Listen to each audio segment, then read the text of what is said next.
Welcome to Crikeycon 2019.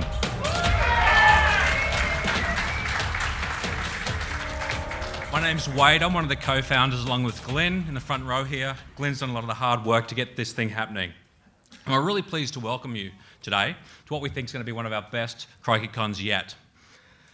Crikeycon's a result of Glenn and myself catching up over a few beers and wondering what we can do for the local community. How can we provide opportunity to learn? How can we provide an opportunity to meet up and chat about stuff in InfoSec?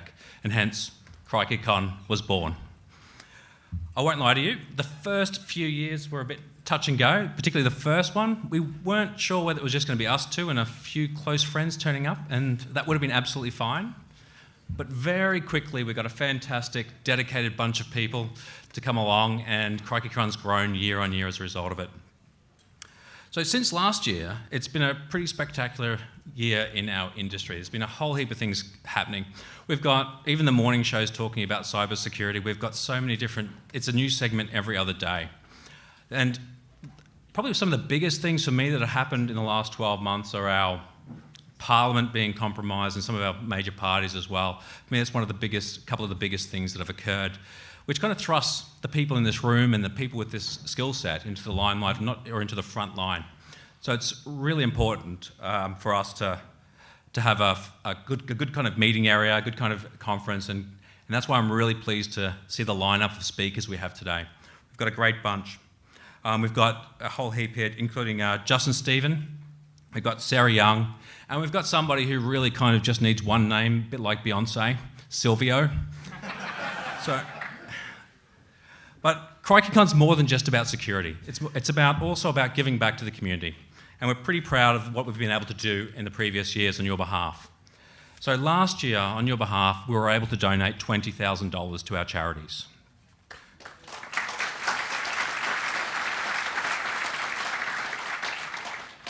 So the four worthy charities that got the $20,000 were Act for Kids, which helps kids and families prevent child abuse; Aunties and Uncles, which runs a mentoring program for kids at risk; we've got the Women's Community Aid Association, which provides support for women; and A Special School, which assists kids with special needs reach their full potential.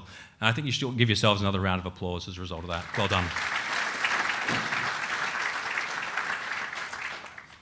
A lot of this great work couldn't be done without the support of our sponsors, and I want to say a special thanks to them today. AusCert, you've been with us for many years, and we're really, really appreciative of your support. They're just first in line to say we'll sponsor each year. They're our platinum partner, and they've got a conference coming up later in the year as well. And our gold partner this year, F5, has come on board, and we're really thankful for you. And we've got some silver partners who have been with us year in, year out. They're really easy to work with. And just want to say a special thanks to our silver partners. We've got Insomnia, Interlock, Humanized, Yell IT, PSBA, and Corsec. Look, these companies are really happy to support these charities and our conference. They don't have sales teams lying in wait for you to walk around the corner and thrust business cards into your pockets. They're here for the community. They're here to support something like this. And that's how we know we've got the good ones. So thank you very much for your sponsorship.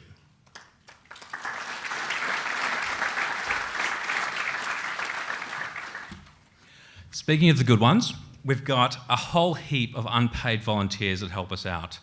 They're putting in their spare time and really making a massive effort just to help out this conference. And I just want to say a big thanks to them. You'll see a lot of them around today in the burgundy shirts, but there's some you won't see that really help us out on the back end, keeping organisations like the tax office happy, and there's people who volunteer to help us in that space as well. So I just want to do a massive shout out to you. Thank you for your help.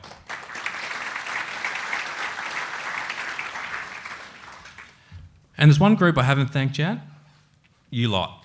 Look, Crikeycon gets bigger, gets better every year, and it's only because of your feedback. It's only because you come back to us and tell us how we can do things better the following year. And we really want you to keep that up. For example, due to some feedback, we brought in some coffee carts. We've asked the speakers to mostly keep it family friendly, so you can potentially bring your kids along. And any of these videos will be beeped out on YouTube if there's anything that comes out. And we hope the conference is improving as a result of it. So if you do have any suggestions, please do let us know. If it is different coffee, if it's more speakers, or even a better opening speech. It's all a big help to us to make this a better conference, so please don't be shy in coming forward. Once again, I'd like to thank you all for coming to Crikeycon, and I hope you enjoy yourselves. And that's enough from me. I'm going to leave it to the people that know what they're doing. Now I'll pass you over to our MC for today, Patrick Gray. Thank you.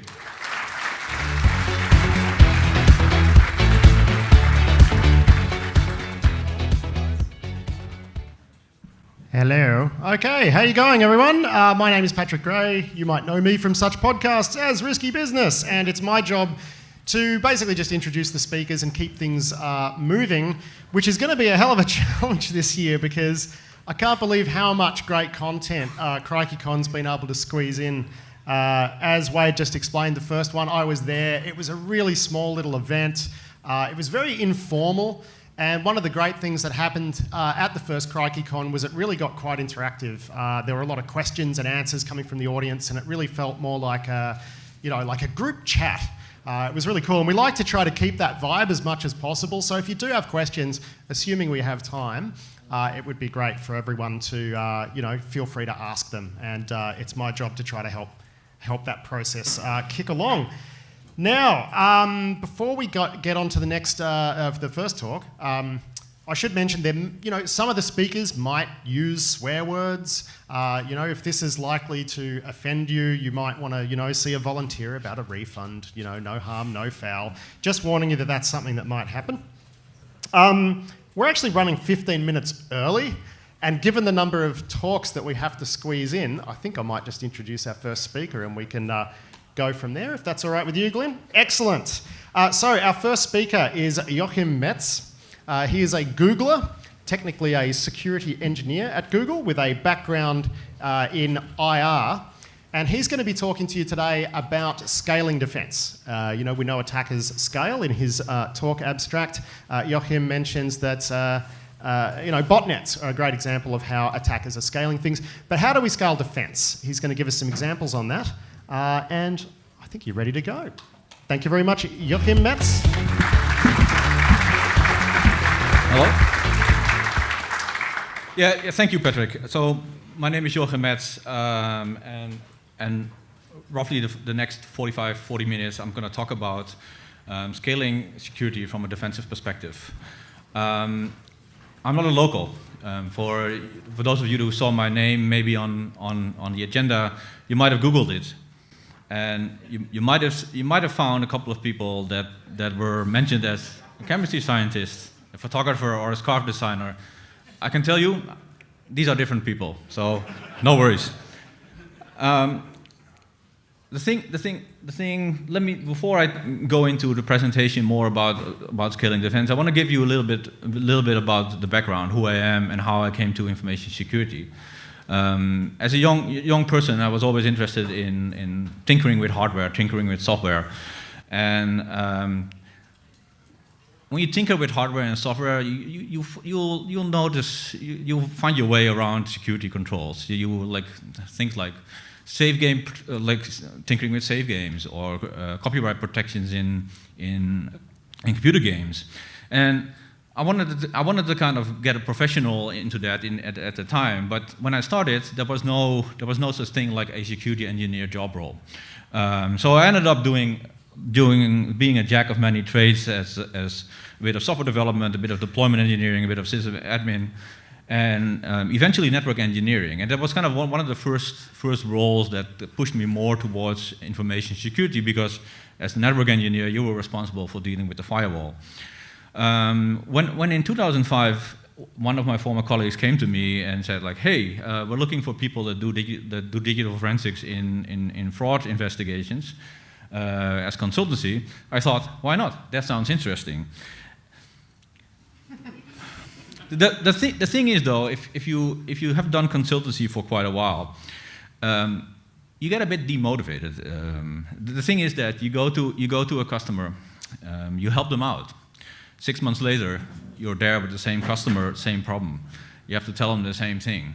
Maybe 6 months later, you have to help them again. So unfortunately, my experience with consultancy from an incident response and digital forensics perspective was the companies are not changing their information security posture.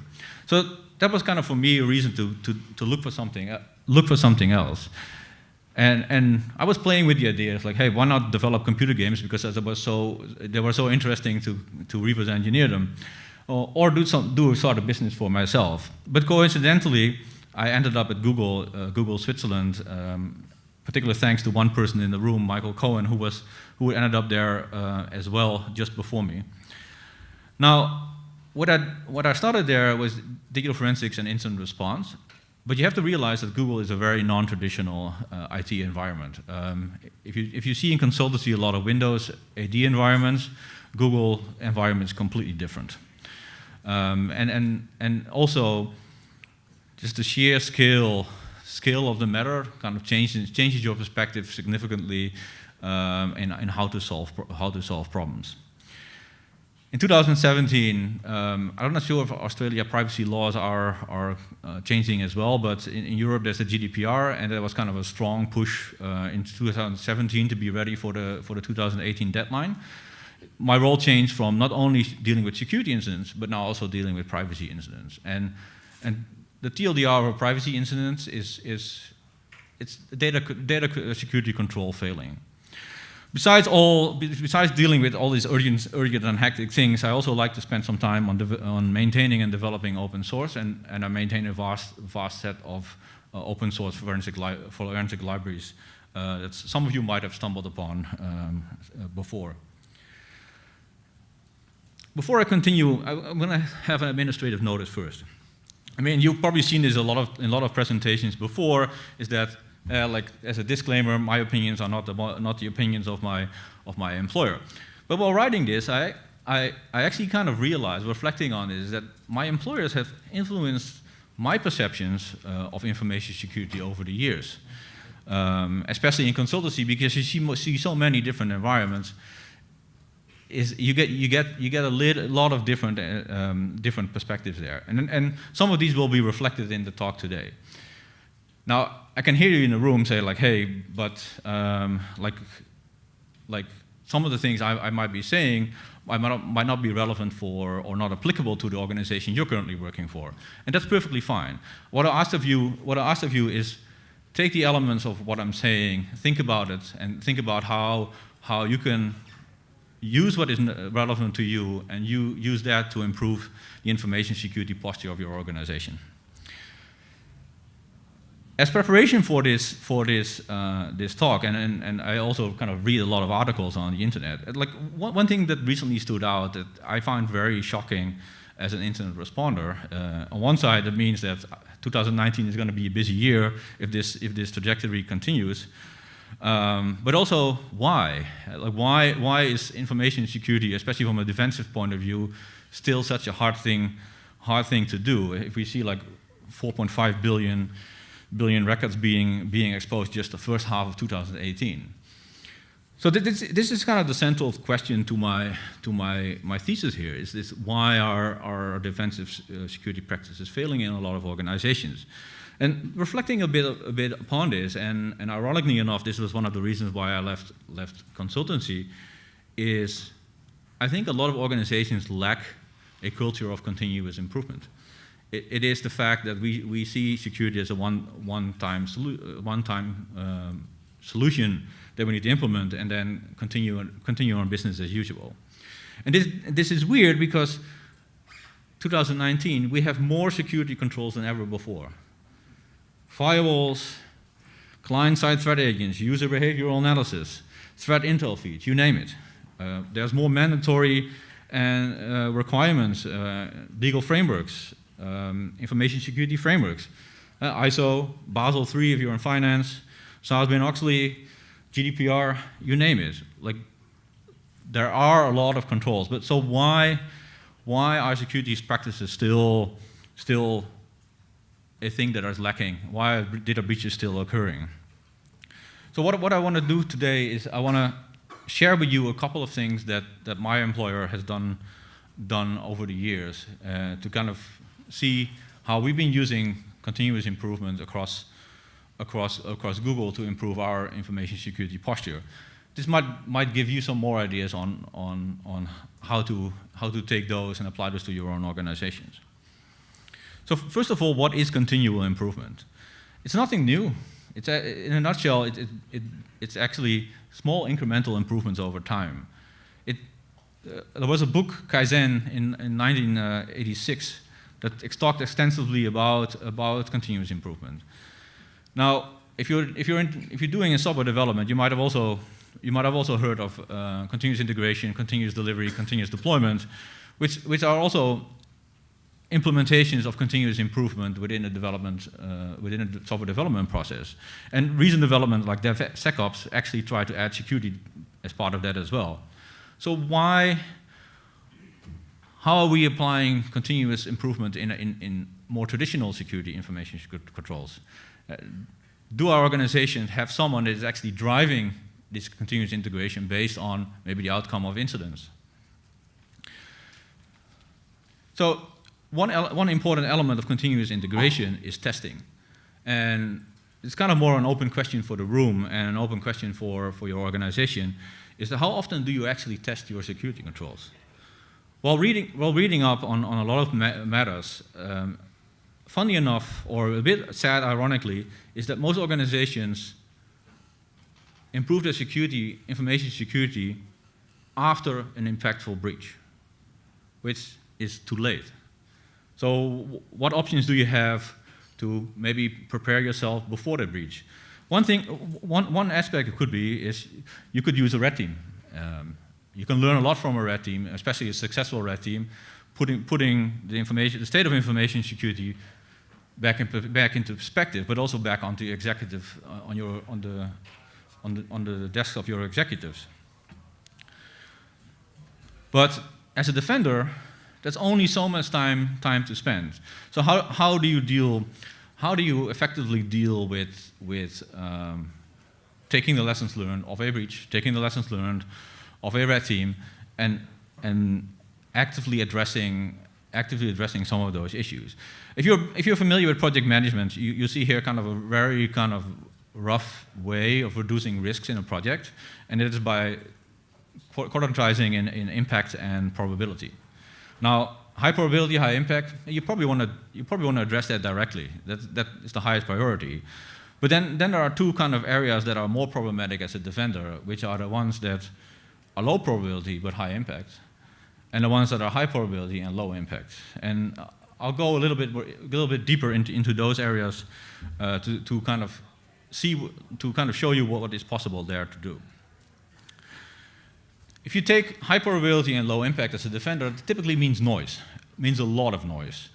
And the thing is, in defense, what you want to do is you want to reduce the noise in your environment. And there's many sources of noise. Malware, low quality threat intelligence, scams, phishing, but also the internet, the media. A lot of information out there is unreliable. If you let your defense be led by that information, you end up chasing a lot of dead ends. Now, let me share a couple of examples of how to reduce the noise with you that we've done within Google. Now, I have to take you back a couple of years when we were using Mac OS, but the platform itself didn't have much enterprise security controls yet. Antivirus, it blocked some threats, didn't block other threats, blocked some threats partially. So it was not sufficient for our needs, which caused a lot of reinstallations, and reinstallations are costly to a business, especially if you have software engineers that are 4 to 8 hours non-productive. So we looked at the other options, like what options would we have? Binary whitelisting was very effective on other platforms, so why didn't we have a binary whitelisting solution for Mac? The TLDR was there was none. It didn't exist. Now the advantage of working for a large tech company is that you have resources you can spend on building these things yourself. So if you're a smaller company, you might need to get a developer or team up with other companies to get this. But this was one of the reasons like Google developed Santa in 2014, which is now open source if you have a large Mac fleet and you want to apply it. And it basically stopped the whole problem of adware on Mac. But as with so many security controls, there's a catch. It was so effective that it also stopped the binaries from users to do the work.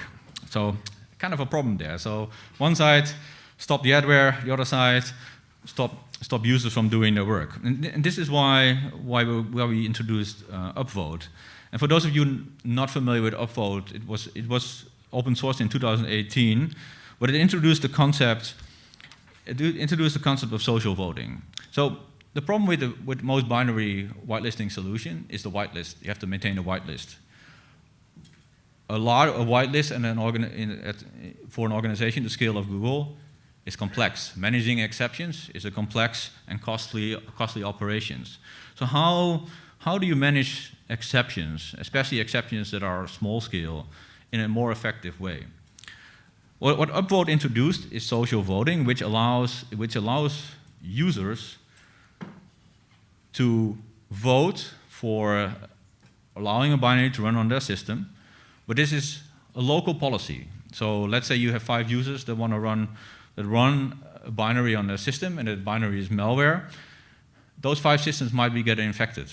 But it means that the global fleet is not affected by it, and it also means that there was no additional cost of someone that had to make changes in the global whitelist. This adds a bit more noise back into the system at the trade-off of preventing a lot of cost on having to maintain a global whitelist, and let alone all the frustrations about users having to apply for exceptions within a larger organization. In the end, these both solutions stopped us having to mass re-image a lot of machines. The number of re-images is down to a manageable number. Another element of a very hard problem to deal with is phishing. And when I talk with peers in other companies, two of the top 3 issues they typically deal with is, one is Microsoft Office documents and malicious ones, and the second one is typically phishing. Now, phishing is a larger complex problem than I'm presenting here, but I wanted to kind of share two different strategies we have applied over the years for particular user credential phishing. Phishers are persistent, even the ones that are more opportunistic, that are less targeted. And what you could do, and what we've done with Password Alert, is we warn users about the fact that they just gave away their corp credentials. Because why should a user use their corp credentials on anything else but corp resources? Now, this might get a bit more challenging if you have a lot of third-party corp resources, but still, you might want to consider not using the same credentials for your corp environment as for those third-party solutions. And the advantage of Password Alert is that you can centrally collect these alerts. So you could measure how effective your anti-phishing training is. You could measure how many users, which departments are actually the ones that are most vulnerable to phishing, and maybe focus your attempts there instead of focusing an organization-wide phishing awareness program. But in 2017, what we noticed is that even though Password Alert is very effective in making users aware of being phished, is that the phishers themselves were getting more persistent.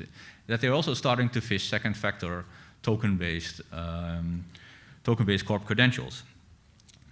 And this was a larger risk to the company. One way we solved this is we prevented basically users from entering the second factor by hand. So we introduced a security token that provides the second factor directly into the system. This means that a phisher no longer is able to intercept the second factor. Therefore, if they even get the username and password, They still haven't got the second factor, which for Google eliminated most of the credential-based phishing for their work accounts. As I said, phishing is a larger problem. This is just a small part of the problem scope. Another element in defense that is a huge time impactful one are false alarms. And you might be familiar with the fable, The Boy Cried Wolf, is that false alarms typically end up in disastrous results. And I want to kind of highlight a recent, I would say for me, a Boy Cried Wolf situation. So what was this? NIST NVD had rated a kernel bug as high critical. Basically, they were saying this is remote code execution in the Linux kernel. This was copied by a lot of companies on the internet, very, very quickly, very blindly, because no one verified it. Luckily, SUSE was one of the few that actually said, like, wait, what's going on? And pointed correctly out that NIST did misclassify their assessment of this. Digging a little bit deeper into the CV and CVS process, it's not that weird that this happened. Apparently, there's very little due diligence or quality controls applied by the organization that is providing the CVs. They blindly assume the reporter is correct. Now, for larger companies like Microsoft, which have their own like assessments, or larger open source projects like Apache that have their own do their own assessment as well, this is less of a risk because they take care of those quality controls. But apparently, for the Linux kernel in this particular case, it was not. Also, CVS scores are based on worst-case assumptions. NIST assumes the worst in calculating. Now, for your own environment as your organization, there might be a lot more different factors that your impact assessments rely on than just the CVS scores. And I'll go into a couple of considerations a little bit further. And apparently, and I think this is for me the most shocking element for false alarms, is that there's a lot of organizations out there that don't check their information. We assume an authority like NIST is correct, which for a defender is problematic because now I'm all hands on deck just because someone made a wrong assumption. So for me, from a defense perspective, a lot of the issues I see that are false alarms, I classify as cyber drama. These are the internet telling things they are, but not necessarily being a reflection of all the details. A lot of this has to do with low-quality vulnerability reports. So if you are a vulnerability researcher, please make sure, for me as a defender perspective, make sure they're high quality. Make sure you did do your assessments. Make sure you clearly indicate what the potential impact is.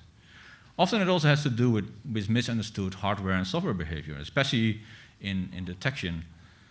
A lot of alerts are just based side effects of normal behavior, but the behavior was not very clear or was very edge case. These things surface. Now, you can do a lot of organization controls to solve this. I mean, especially for vulnerabilities, make sure you understand your execs are aware of this. Make sure, because those are typically the ones to ask first to say like, hey, are we safe? How is the business impacted by this vulnerability? So the best way to do is talk with them beforehand. To say like, what information do you need at what time? When there's a large announcement on the internet about a security control failing. But there is also a technical way to approach this. And me as a security engineer and working for a tech company, the technical approaches are typically the preferred because they scale. And one of this is defense in depth. And I'm not sure how many people are aware in the room of defense in depth, but in essence it's pretty simple. You make sure that you have multiple layers of security controls, and if one fails, you have another layer that takes care of it. So in case of your vulnerability, the remote kernel root exploit, maybe remote kernel exploit, maybe not the best example, but take a vulnerability in a library. If you have a security sandbox available, the vulnerability is suddenly less of an issue. You might have a remote code exec in that library, but the sandbox takes care of most of the exploitation period. If you're able to detect that someone is trying to exploit it, you have a fairly bit of additional security controls in place, so you can actually take care of properly assessing the vulnerability instead of making rush decisions and maybe bringing down your production as well. Now, sandboxing is complex. I don't know how many people in the room might have tried to sandbox process before, but if you're dealing with code that uses a Python stack, a C++, maybe other languages, sandboxing is complex. And this is one of the reasons Google kind of released SAPI, Sandbox API, to help sandbox just individual components. If you're dealing with third-party proprietary libraries, this might be a solution to sandbox those if you don't know what the source is, or if you don't control what's in there. I think one of the more important points for me is about the boy who cried wolf, is that a lot of these false alerts actually fatigue our responders. They fatigue people. Good people leave because they are either burned out or they get bored out just by the poor information that they are provided on a daily basis. Now, this is something closer to my heart, because I said, like, my background is information, is incident response and digital forensics. Now, it's probably also one of the more harder areas to scale and to do continuous improvements, because you're always in a constant state of panic. Most of the cases you deal with are high time pressure. They're high visibility, so your execs are continuously asking for updates. There might be regulatory time limits, like a 72-hour breach notifications, and there's a small margin of mistake. But I still want to kind of take you through the process that we have been partially able to do within Google, but also partially without. So I go back to 2005 when I started doing digital forensics as a consultant, and like the lessons I learned pretty quickly is that nothing works. It's hard to automate, and you really have to do a lot of work to get to the data, and that's what you spend most of the time. You spend most of the time recovering data because your customers are not capturing that. There's things you can do. There's things you can put in place. Centralized logging is a very simple way of getting some of the data. But the game changes when your organization is suddenly large. Like in the cases I was used to before I joined Google was, I went to a customer, made a physical copy of the disk, maybe the copy of maybe network data, and investigated it in the lab offline. When you're dealing with an organization spanning many locations, many time zones, you have to think about this differently. And this could also benefit in smaller organizations. And start collecting your logs centrally. Think about how to get information live without having to take the time for a full disk image. Or maybe better yet, even preserve data automatically before and after the time of suspicious events. And track historical changes. A thing that we were able to build within Google and as open source as well is GUR. And GUR was kind of at the time, a game changer in the way of how we approach live analysis. It's basically an agent that supports live analysis of multiple platforms and allows for quick triage. So this reduced the time of us needing to get access to a machine, maybe run a live script, maybe get a disk shipped, wait 2 months, do the analysis. You get the idea. GUR was a significant time saver. Now, I wouldn't say that GUR is a solution for everyone, because I will go into this a little bit later, is that if you build such systems, you have to maintain them as well. And your organization needs to be ready for that as well. But using a different approach than you did before, within incident response, helped to quickly change the process. As you can see here, we added more components over time because live analysis was not the only solution. We got a corporate cloud, and suddenly we needed to make sure we were also able to copy our cloud VMs. Sometimes we still needed to make forensically sound copies of disks, so we also needed a way to remotely image disks. But one of the lessons I think I wanted to share today is that you can speed up your incident response by putting a lot of putting responsive capabilities in place beforehand, before you need them.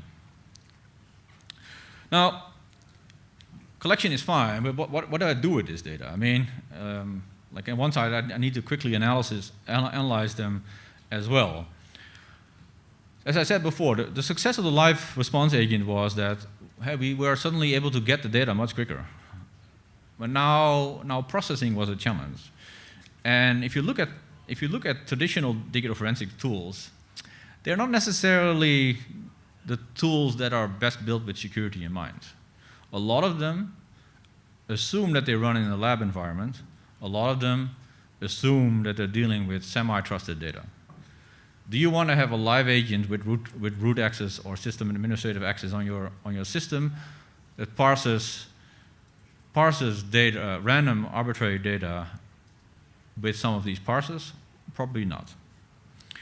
So this kind of, if you look at the early days of GUR, you see that we're fighting back and forth in conceptual, is like how to best deal with this. But over time, this settled in the fact is that we offloaded the processing to another tool called log2timeline, and this tool is very focused on timelining and super timelining. If you're not familiar with that concept, either because you don't have a forensic background, it's basically a chronological overview of relevant time values on a system. And this has been an ongoing process for quite a long time. As I said before, when I was in consultancy, it's like to get out of the tool itself in this particular end case and their poor timelining capabilities. We wrote a small library to use to interact with other tools. Others built upon that over time. Someone named Kristen Gudy Hansen wrote log2timeline, and we started expanding more capabilities to that over time. But this resulted in a vast amount of data. Now, the more data you collect, the more data you process, the more data you have to analyze. And this is not always the most effective in an incident response situation, because you don't want to wait hours or days for a full system process. You need to be selective in what you collect and what you process. One way of doing this is you could try to speed up your processing. Another way of doing it is you selectively collect what you need. But you also want to have the full timeline in case you need to really kind of go back, thoroughly understand what is happening. And this is why as you can see here, we started building and experimenting with different tools and different techniques, like data science techniques, to actually find needles in haystacks automatically. You can imagine that this tool chain over time can be pretty powerful. It can help you automate, address, analyze, doing things without necessarily having to do them manually. And this is kind of the last lesson I want to give away, is that if you think about turning a lot of your manual work into continuously automated processes, they're suddenly easier to test as well. They're suddenly easier to control as well, because they're continuous. You can test them. You can automate them. You can extend them. And this means you can spend your time on improving your defenses even further. Now, one word of caution about open source is that having worked it, having maintained this, is that a lot of people assume open source does the thing you want out of the box. But this is rarely the case. You have to be ready to invest time into it, and you have to be ready to adopt it to your own needs. This also means you have to understand your needs. You have to be able to communicate your needs necessary to the project's maintainers, because your needs might not be the same as their original needs. And if you really rely on software in cases of incident management, you might want to have support on site in case of a fire. To kind of roughly recap, I only kind of addressed the top of the iceberg here. What are ways you could improve the security of your defenses? One way is approach it proactively. Turn manual work into continuous and automated processes. Keep the noise and manual burden low. Don't fatigue your people with low quality and poor quality information. Keep testing, keep evaluating your defenses. And one last quote: if you're interested in pushing the boundaries of information security, we're always looking for good people. Any questions?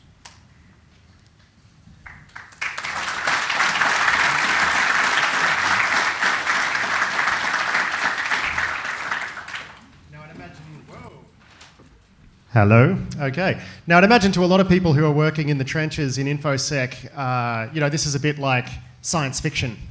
We're having some problems with our Macs getting hosed. Let's just create a whitelist software and assign a bunch of people to write it.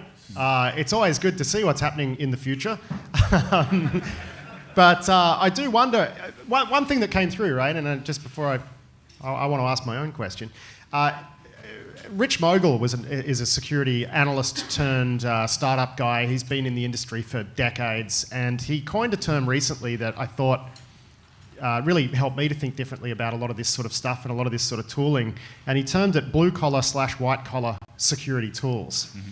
And it seems like the blue-collar tools, the ones that actually just get shit done, are the most valuable. I just wondered what your take on that is, because it seems like you're really quite a proponent of just these things that can take away a lot of the load that are quite simple things.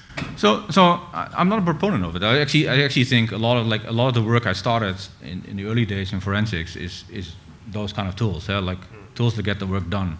The thing is, if you keep using the tools, you cannot extend beyond those tools.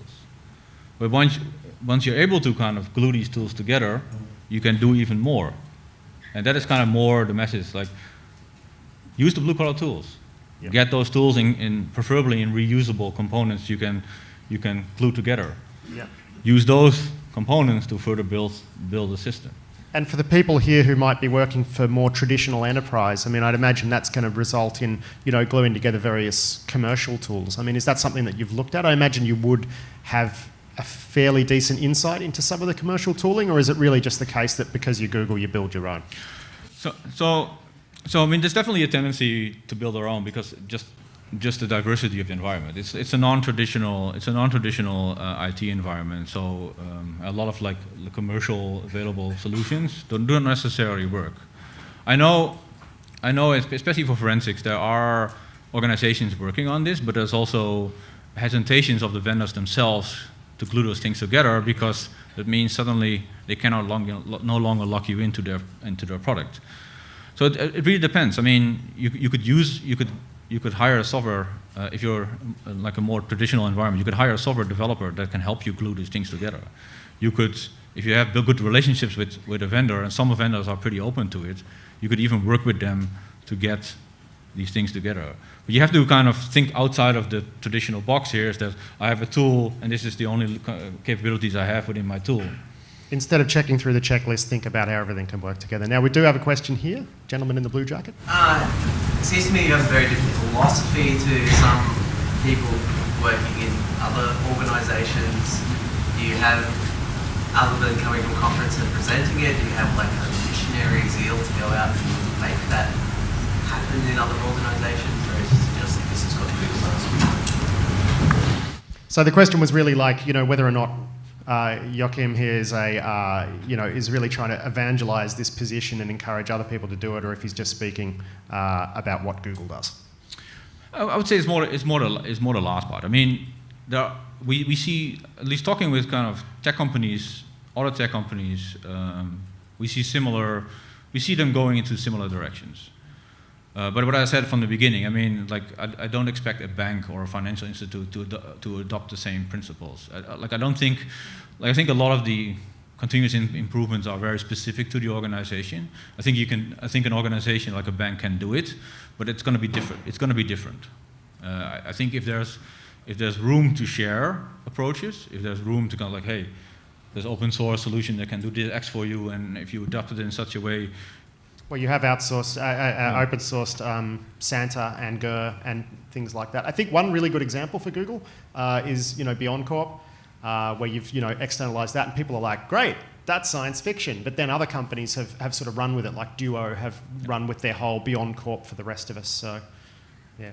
Other questions? We got one over here from Brett Moore. So one of the obvious problems is that if you release techniques and methods of detection, then the attackers can work on methods to evade that, making them null and void. So what is your take on how much you, not just Google, but in general? For those who haven't heard, it's like asking about the risks of oversharing like techniques for detection and stuff. Are you worried that by sharing these, people will have a better shot at bypassing your detections?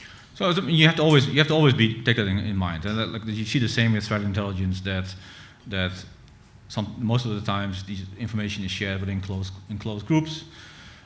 So you have to be careful about what you share. But also, like a lot of the time, the attackers don't care, especially with the automated attackers. They're there to hijack your resources. They're there to collect the accounts, sell them. They don't care about if you're using binary whitelisting or not. They don't care about it. So it's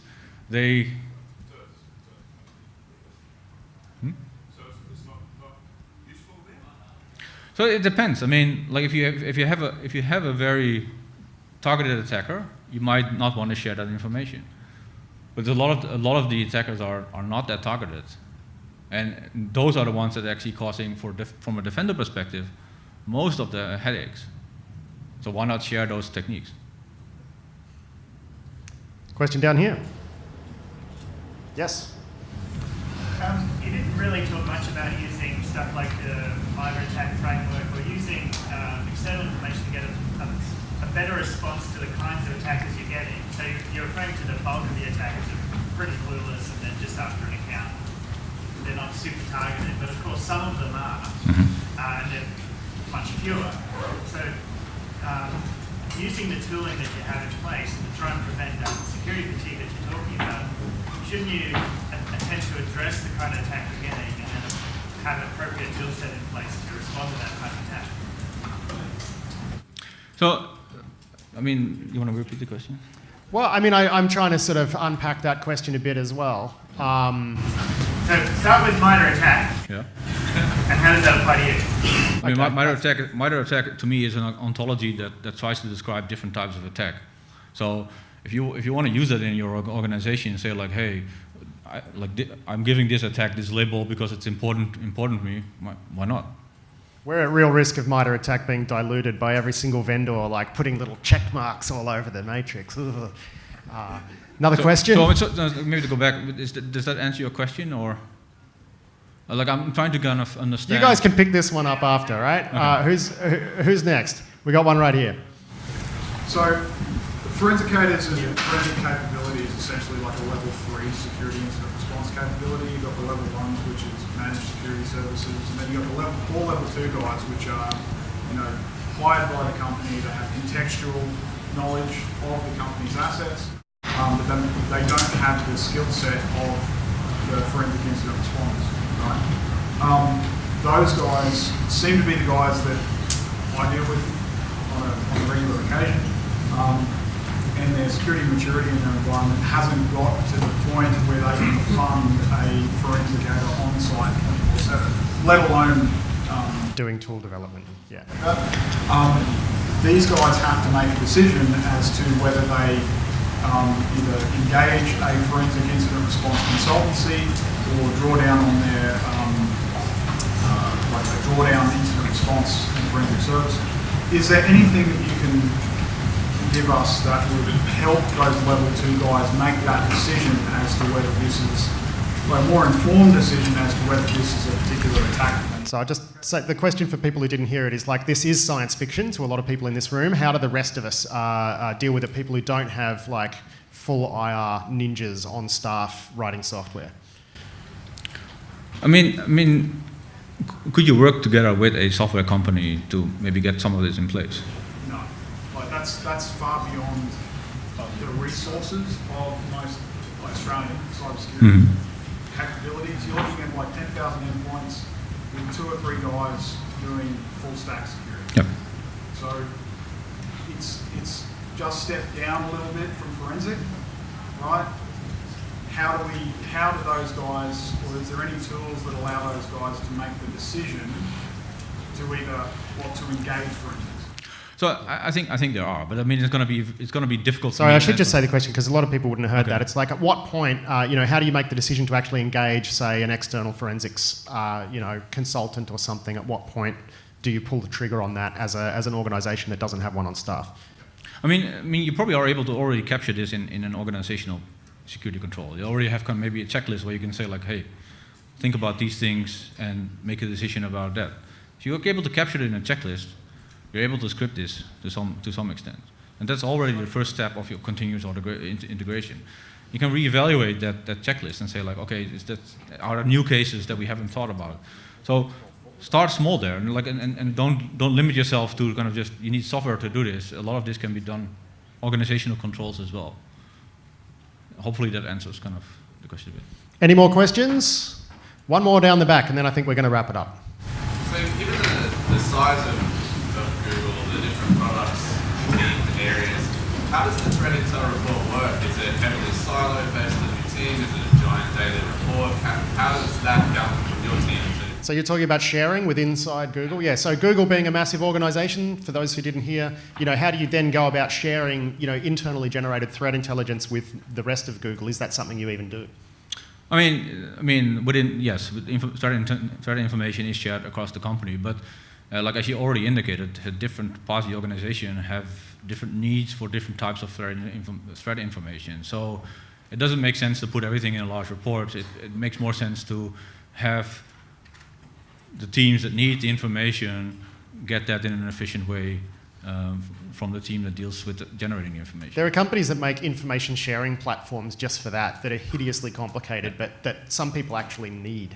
I did a sponsored thing for one of the companies that make that stuff, and it's, when you're dealing at that sort of scale, like trying to figure out where, what goes where is just, it's quite difficult. So, but especially there, I would say, be pragmatic. I mean, most of the value is actually in a pragmatic solution, and less in like taking the deployment of such a platform to correctly put the information in whatever ontology that is used across the company. Like having the information available is probably the most in a easy way to get. It's probably the most effective, the most beneficial part of. What's a practical way to do that? Like a wiki? A wiki, a web service that allows you to query the information that's relevant to your part of the organization. Yeah. Please thank Joachim.